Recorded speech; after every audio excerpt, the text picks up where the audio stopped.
civil department responsible for managing field investigation studies and design for water resources, environmental, and municipal projects, ranging in size from 10,000 to more than 15 million.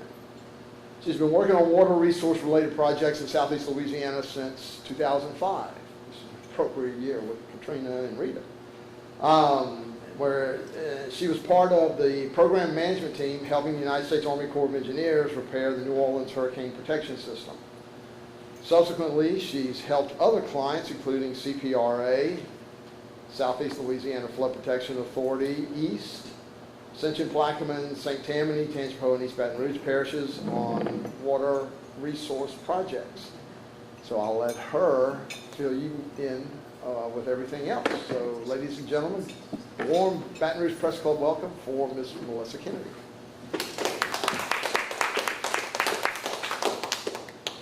Thank you, Bill, and thank you all for allowing me to speak today. Today I'm going to talk about the East Baton Rouge Stormwater Master Plan. So Brian, introductions.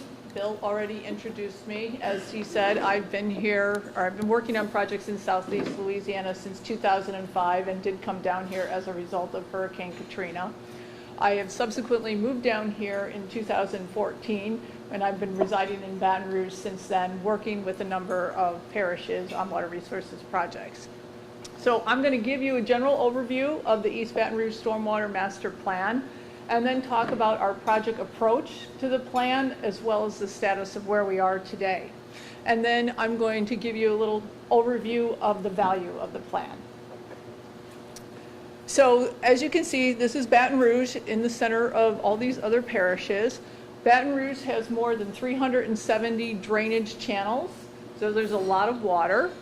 It's got 59 major streams and over 311 tributaries.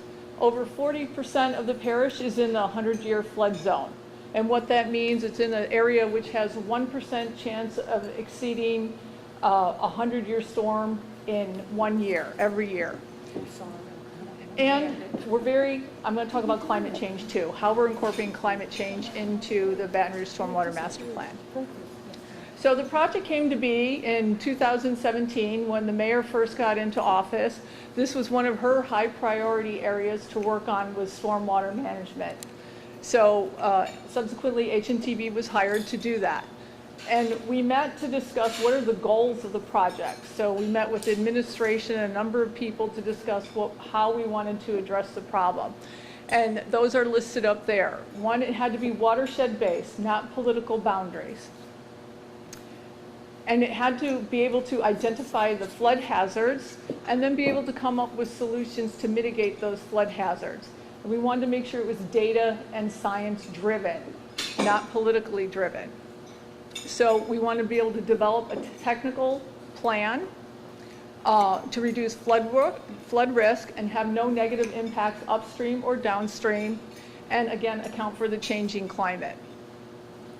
And the plan also will put us in a position for future funding from various funding sources. I'll talk about that as well. So what you see here is a map of the parish, and these are 12 watersheds that we've identified.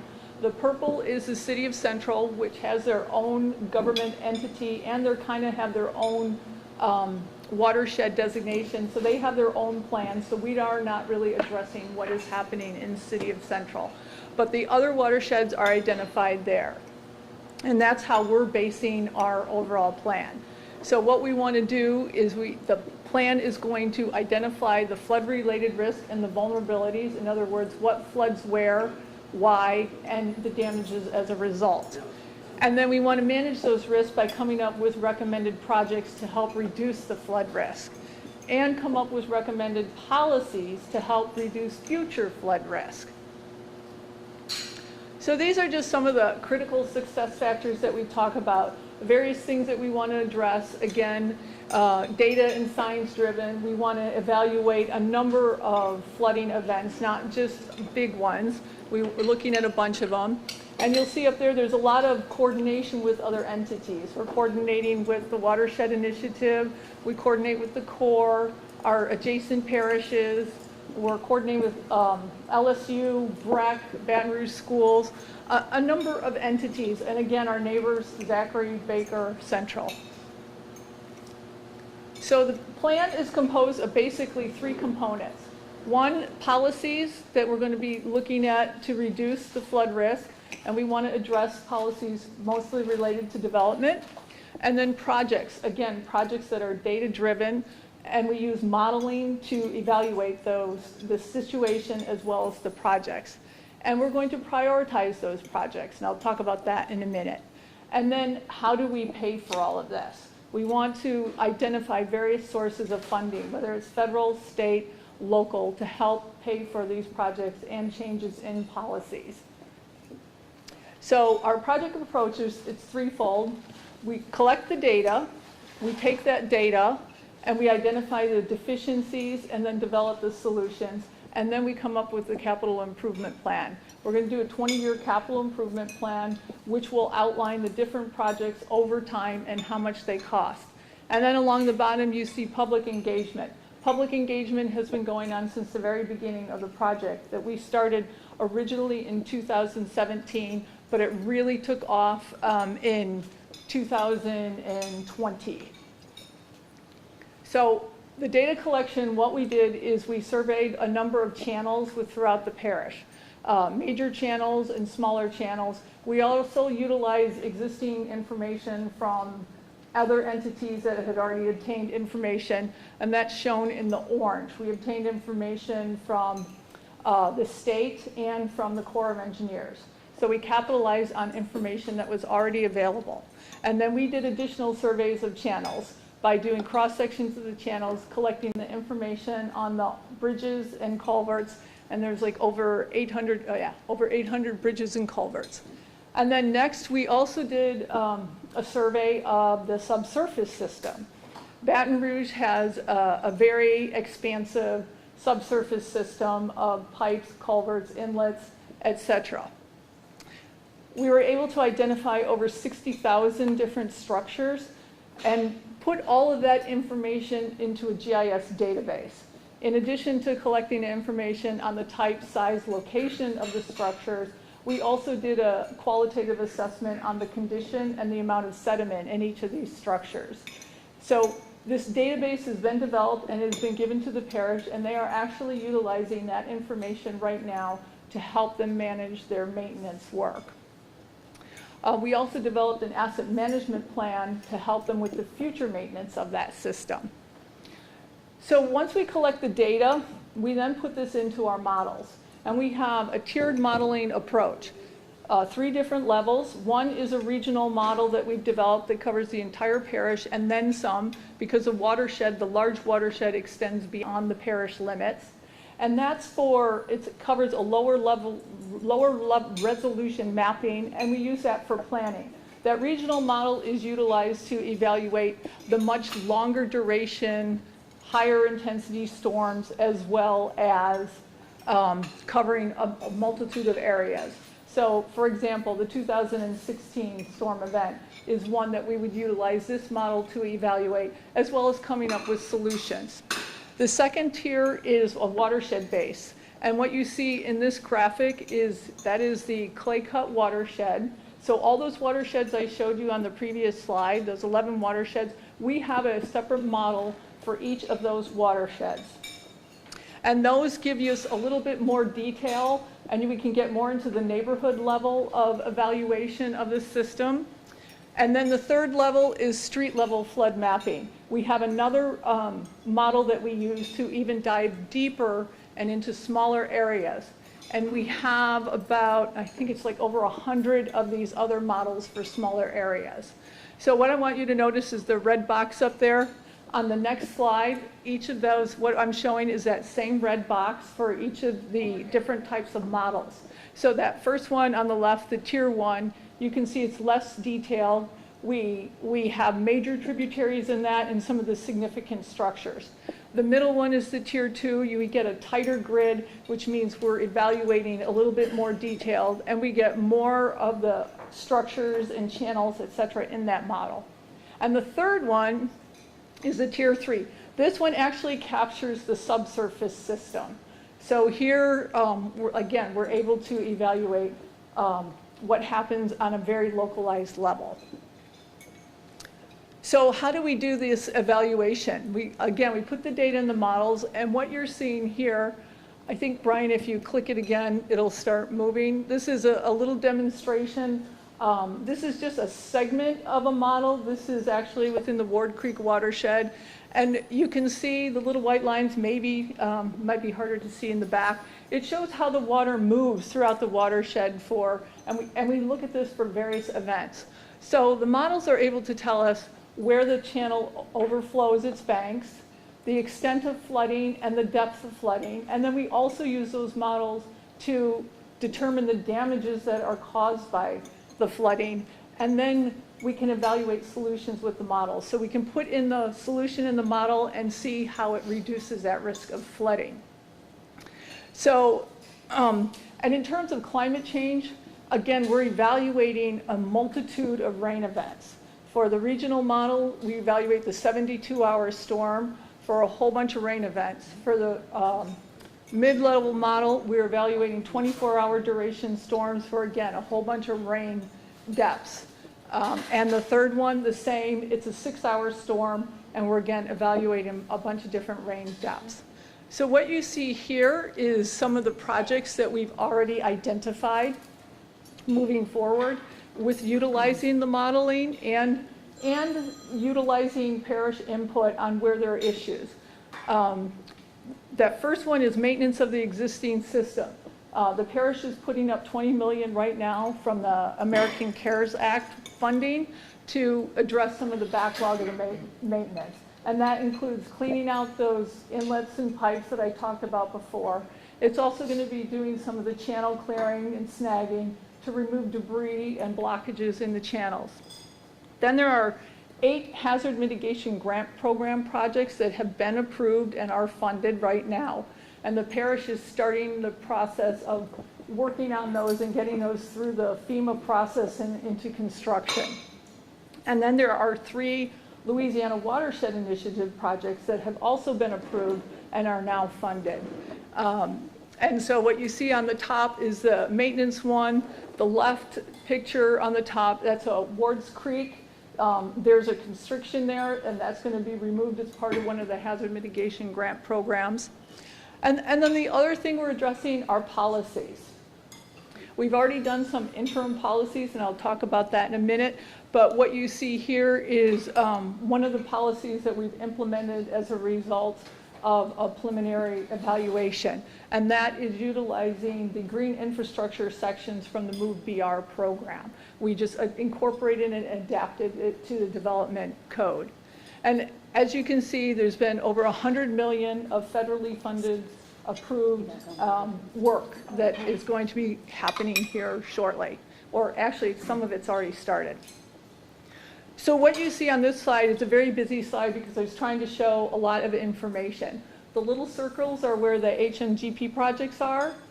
And then the Louisiana Watershed Initiative projects are shown. But I also wanted to show the other work that is going on in the parish. The Corps of Engineers has their Tributaries project, which is mostly a clearing and snagging of major channels, including Beaver Bayou, Blackwater Bayou in the city of Central, Ward Creek, Jones Creek, and Bayou Fountain in the rest of the parish. And then beyond that, the parish is going to go beyond what the Corps is doing for that clearing and snagging. And that's what I was talking about, some of that maintenance work. And then the other thing that's going on in this parish, of course, is the Comey River Diversion Project. So there's just a lot of work happening in the parish to help with flood risk reduction. Now I want to focus a little bit more on the policy aspect of things. So we have a process that we've been utilizing. So we started out by just making sure we had a good understanding of what the current policies were for development in the parish, and then did a research into what other parishes adjacent to Baton Rouge were doing, as well as other areas in southeast Louisiana and nationally. So we looked at Houston, for instance, and Florida and other places as well. So initially, before we had our models completed, the parish said, well, are there some things that we can change relatively quickly? So what you see there on the left in green are some of the policy changes that have been now implemented as a result of some of that evaluation. One of them is called the Stormwater Conveyance Check. What that means is we want the developers to evaluate further upstream and downstream on the development to make sure they're not having a negative impact and not just the flow through the specific site. The other one, there were some clarifications just needed to the UDC to make it a little bit more clear for the developers. And then as I talked about before, the green infrastructure, integrating the MOVE-BR cross-sections in development as an option to incorporate green infrastructure in development. On these other items that you see, detention, minimum slab elevations, these are things that we are going to continue looking at, but we want to utilize our models to do evaluation of these so that we have the data and the backup information before we make decisions, so people can see what we've seen and why we're making recommendations. So again, one of those is detention. Another one are the minimum slab elevation. You know, with climate change, is the FEMA 100-year still the appropriate base flood elevation to use? Should we be going higher? I don't know yet, but we're going to be looking at that. And then development pressure around sensitive corridors. We want to look at the areas and try and establish more of a little bit of buffer on those corridors so that we're not building right up to the edge of the channels. So that's something that we're going to look at. And then again, fill in the floodplain is a very contentious issue as well. So we want to look at that and just make sure we're addressing all of these items. Next slide. So the capital improvement plan, how we're going to do that is as part of the stormwater master plan and utilizing these models, we're going to come up with a list of projects that we recommend. And we're going to prioritize those based on a benefit cost analysis for each of the watersheds. And then once we do that, we take that list of projects and we try to find the different sources of funding for that. We want to collaborate with others, get some input, public input, and then that list of projects, the priority and the scheduling will come out of that, as well as the funding. And that will constitute the 20-year capital improvement plan. Next slide. So the public engagement, I just want to touch on that. Again, we've been doing that through the entire course of the project. We do have a website. We have social media, Facebook, Twitter, and Instagram. We've been doing some public meetings, stakeholder meetings. We have a steering committee. The steering committee is made up of mostly parish officials from different administration departments, as well as Dr. Barry Kime, state climatologist. We are coordinating again with our partners, again, FEMA, CORE, Watershed Initiative, etc. And then we're also doing elected official outreach to make sure we're contacting and coordinating with all those entities.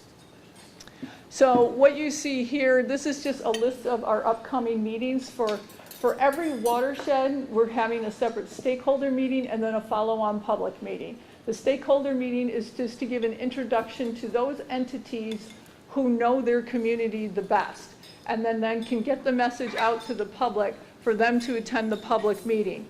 And the intent of that is to give the public an overview of what we're doing, but also to elicit some feedback from them.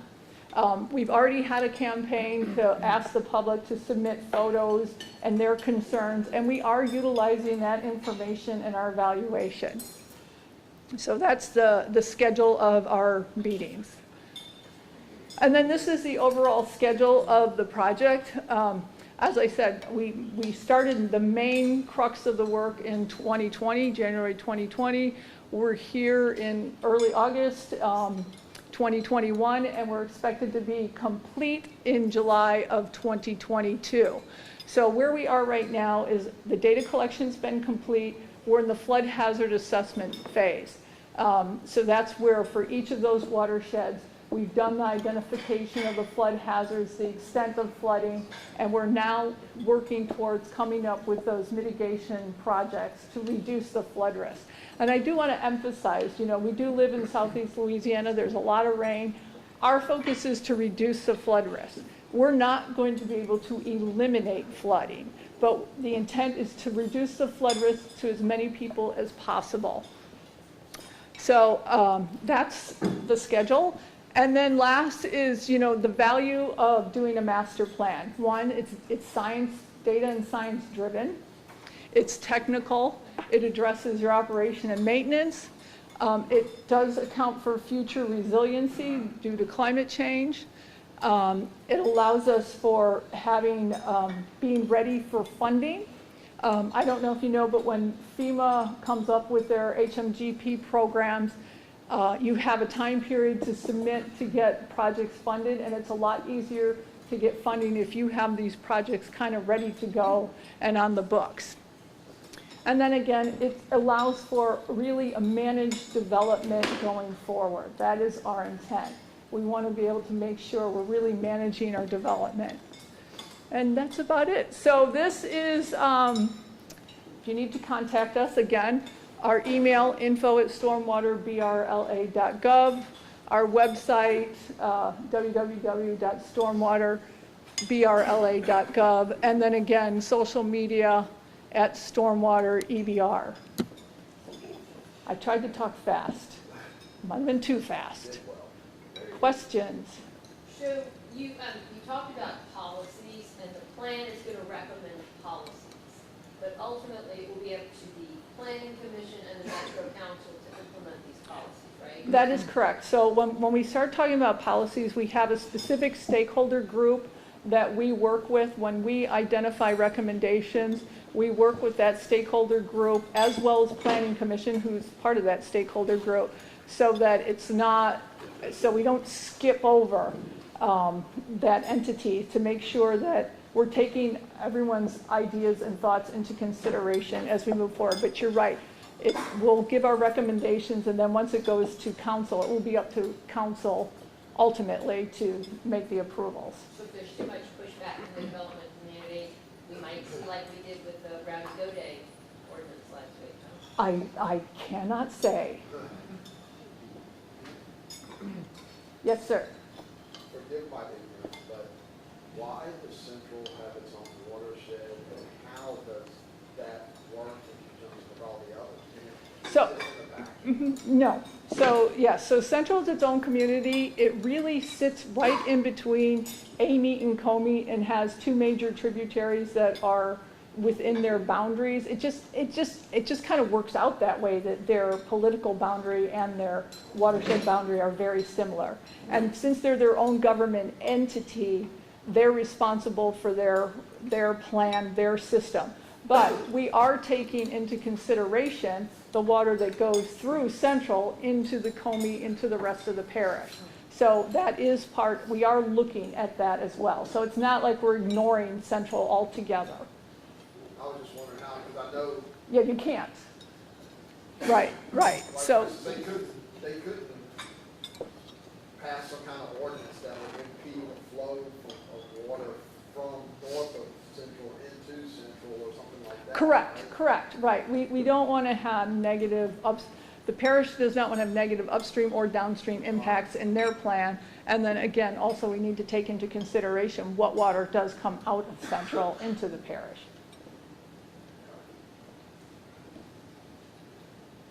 Yes, sir. In your settlement analysis, what 3 or 5 major blockages did you observe? I don't know if I can say that at this point in time. Again, we've got 11 different watersheds, so we've completed kind of our initial analysis of 3 of those. We've still got a number to go. So some of the things we'll look at are the profiles of the stream, and you can see where it changes dramatically if there is a major constriction at a structure or somewhere within the channel. We'll be able to see that. That Ward Creek area, that was an area that we did notice very early on just by looking at the FEMA profiles, that it was a pretty significant constriction.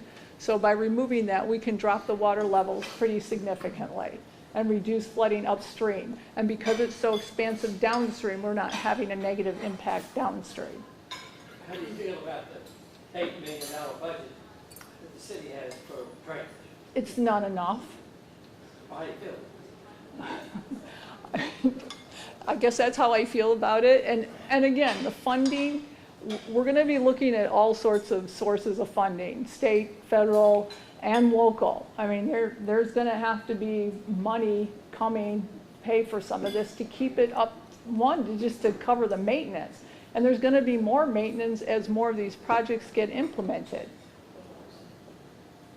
And then what is the relationship between this and the funding in the watershed initiative? I mean, like this will help maybe identify watershed initiative grants that the city parish could apply for? They did. We've already done that. Could there be more in the future? There could be more. That was round one. Out of round one, the parish submitted 5 applications. 3 of them have been approved. There's one that we believe is going to go to round 2, and one that is not going to be approved. And then there could be more. The only thing I know about round 2 of the Watershed Initiative is they have not come out with the rules on how they're going to evaluate and select projects. Oh, yes, and there's a BREC one too that was approved for the parish, for Greenwood Park. Yes? I know Florida's dealing with their flooding problems by intercepting sediments and litter, and I'm just wondering what percentage is going to go toward that, because it's really helped their tourism. But also I was wondering if you have any kind of number on what it'll take to keep this, to where we don't get behind again, to keep this the annual fee for what you think is really realistic to have an excellent program factoring in how things are getting worse with rain. Yeah, I don't have a number or idea of the percentage that needs to go to the litter maintenance cleanup. We haven't really pulled all of those figures together to see what is it going to cost. So I can't answer that yet. I mean, that's part of what we're going to be doing, is pulling all that information together. And a lot of that is coming out of the environmental department at the parish. Oh, I don't know, okay. All of the cleaning and snagging and dredging projects that are there, are those all federally funded? Is that federal money for all of those projects, correct? Everything I showed you is federally funded, except there's one LWI project, the Jones Creek Detention Project, which was approved by the Region 7 of the Watershed Initiative, but they only had $6 million to approve, and the project's like $9.6 million, so the parish is putting up the other $3.6 million. It's something like So that. the parish is putting some money Yes, into the that parish project? yes, the parish is putting some money in that project. Are there any plans for Bayou de Planche?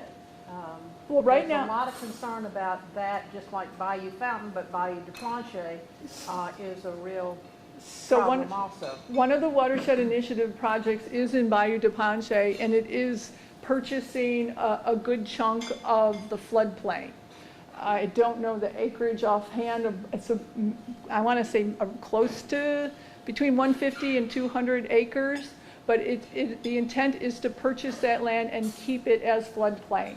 And it could also then, we haven't gone further than that. I mean, there's a possibility that there could be collaboration with BREC or something to make it more than just floodplain acquisition, use it as like a ecological education opportunity. So, but that is one that is approved. Well, as a council member, that was a goal of mine, but the residents had a great pushback. Those who had houses that went down to the Bayou de Planche area, and they own that property, and they own that property on both sides of the bayou. And I assume they'll give the city a good fight on purchasing that. But so they don't just feel they could go in and just clean up the bayou.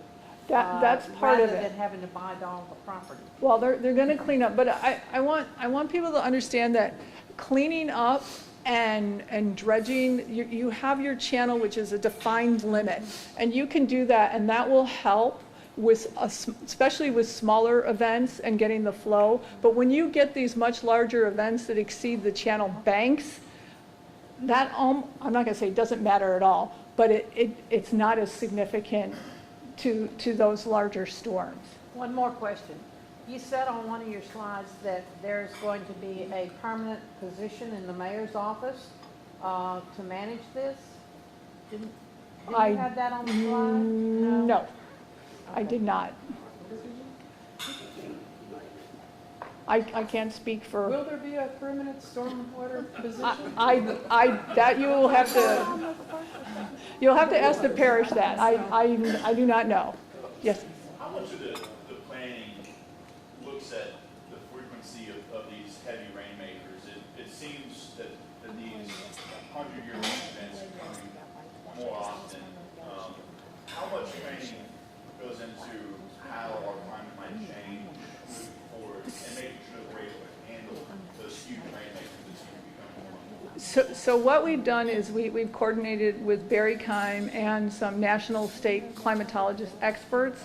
And what we're doing is we're looking at rainfall, and we have a graph that shows what a 4-inch rainfall is today compared to what it will be in 20 years.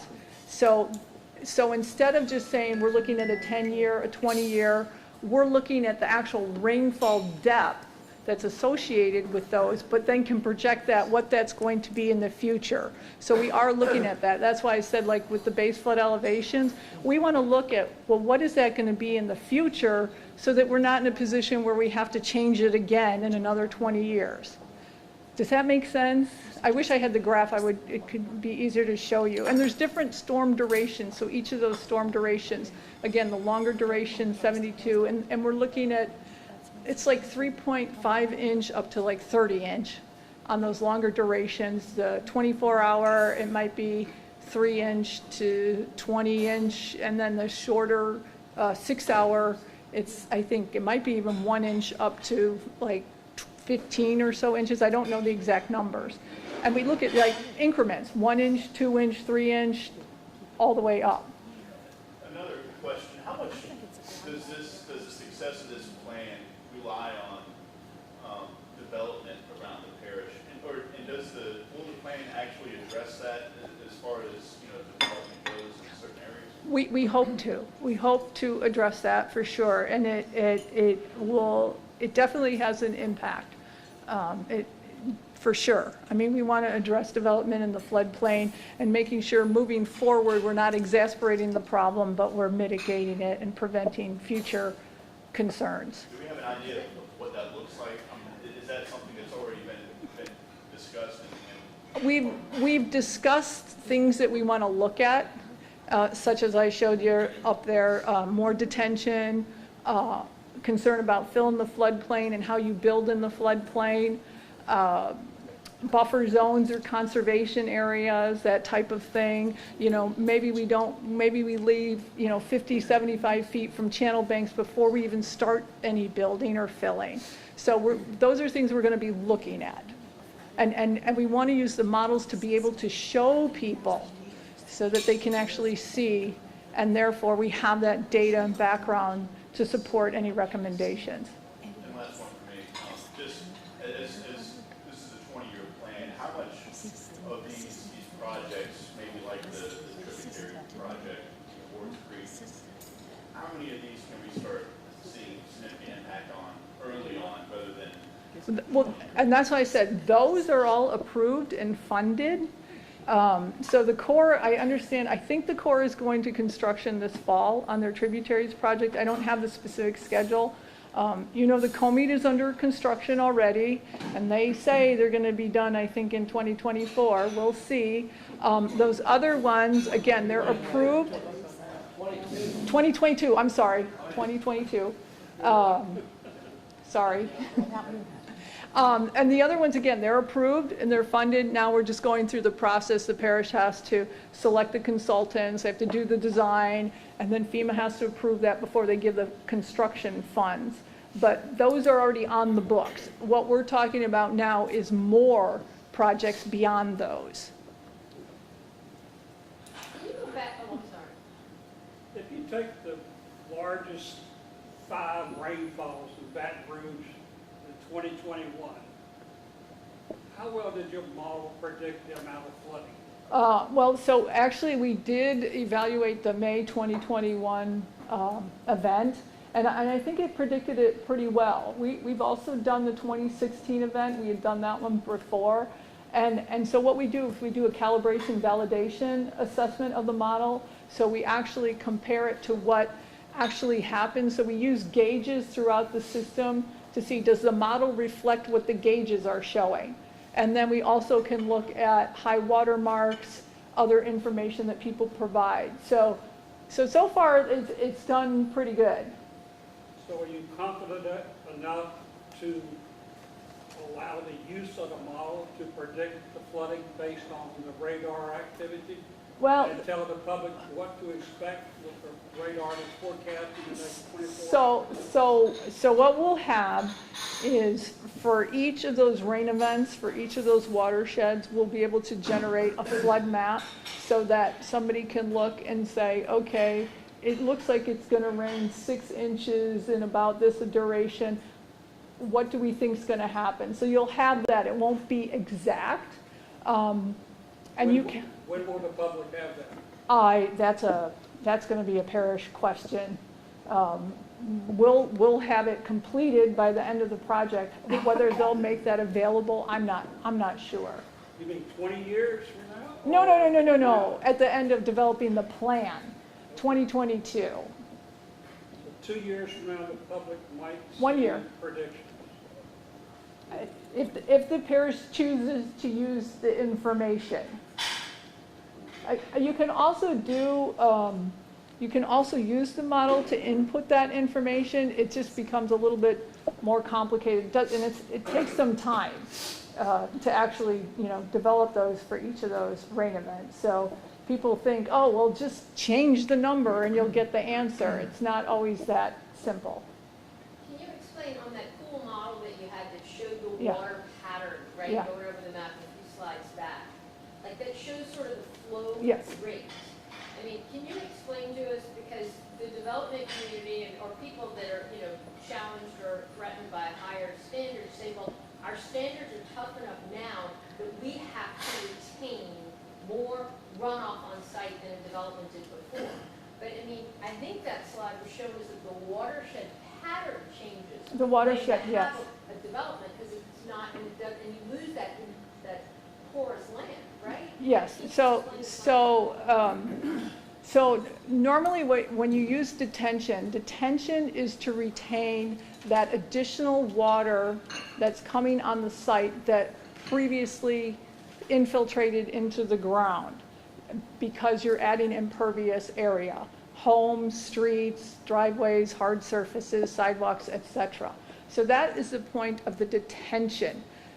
We talk about conveyance, and conveyance is also how the water moves through the site, around the site, etc. So when we're designing a development, we really need to take both of those things into consideration, and that's for any development. Then there is also the added one of building in a floodplain where you need to take into consideration your loss of flood storage. You want to make sure you account for that as well. So there's basically those three things: the flood storage for building in a floodplain, conveyance, and then the detention, or part of your drainage design. And the water flows out faster when it's developed and when you have these channels. Well, it can, but again, the detention is supposed to retain that so that you maintain the amount of flow leaving that site that you had prior to developing that site. But that varies depending on the level of storm event you're talking about. Oh, yes. For, just a regular person walking on the street, I know this is a very vast plan, but if you could summarize it into a few points, what would you tell them this plan is? The plan is to develop projects and policies to reduce the risk of flooding throughout the parish. Does that? Yes. Yes, sir. What, if any, impact does a City Park Lakes dredging project have on your plan or vice versa? So we're coordinating with them, the LSU Lakes project. We're actually going to be giving them our models that we have for those areas so that they can use them to evaluate it. I don't know that they haven't done the detailed evaluation yet, so I can't really answer that. I do know that the tributary area to the lakes is not as significant, I think, as people think, because a lot of the water actually goes around the lake through Corporation Canal and bypasses the lake right out to Bayou de Planche. Are you confident this plan will significantly impact the role flooding plays on people's lives in EBR Parish? If we can get buy-in to it, I do believe so, yes. And buy-in means, are people willing to fund it? Are they going to approve it? So there's other factors that are outside of our technical recommendations. Yes, sir. One more question. Oh, sorry. The City Park Lake project, it looked like to us the area was going to be reduced about 20%. Is that what you see? I'm not sure. I don't know enough details about the project, so I don't want to speculate. Well, thank you very much. All right, thank you. Good job. Thank you. All right, tune in next Monday. The Commissioner of Administration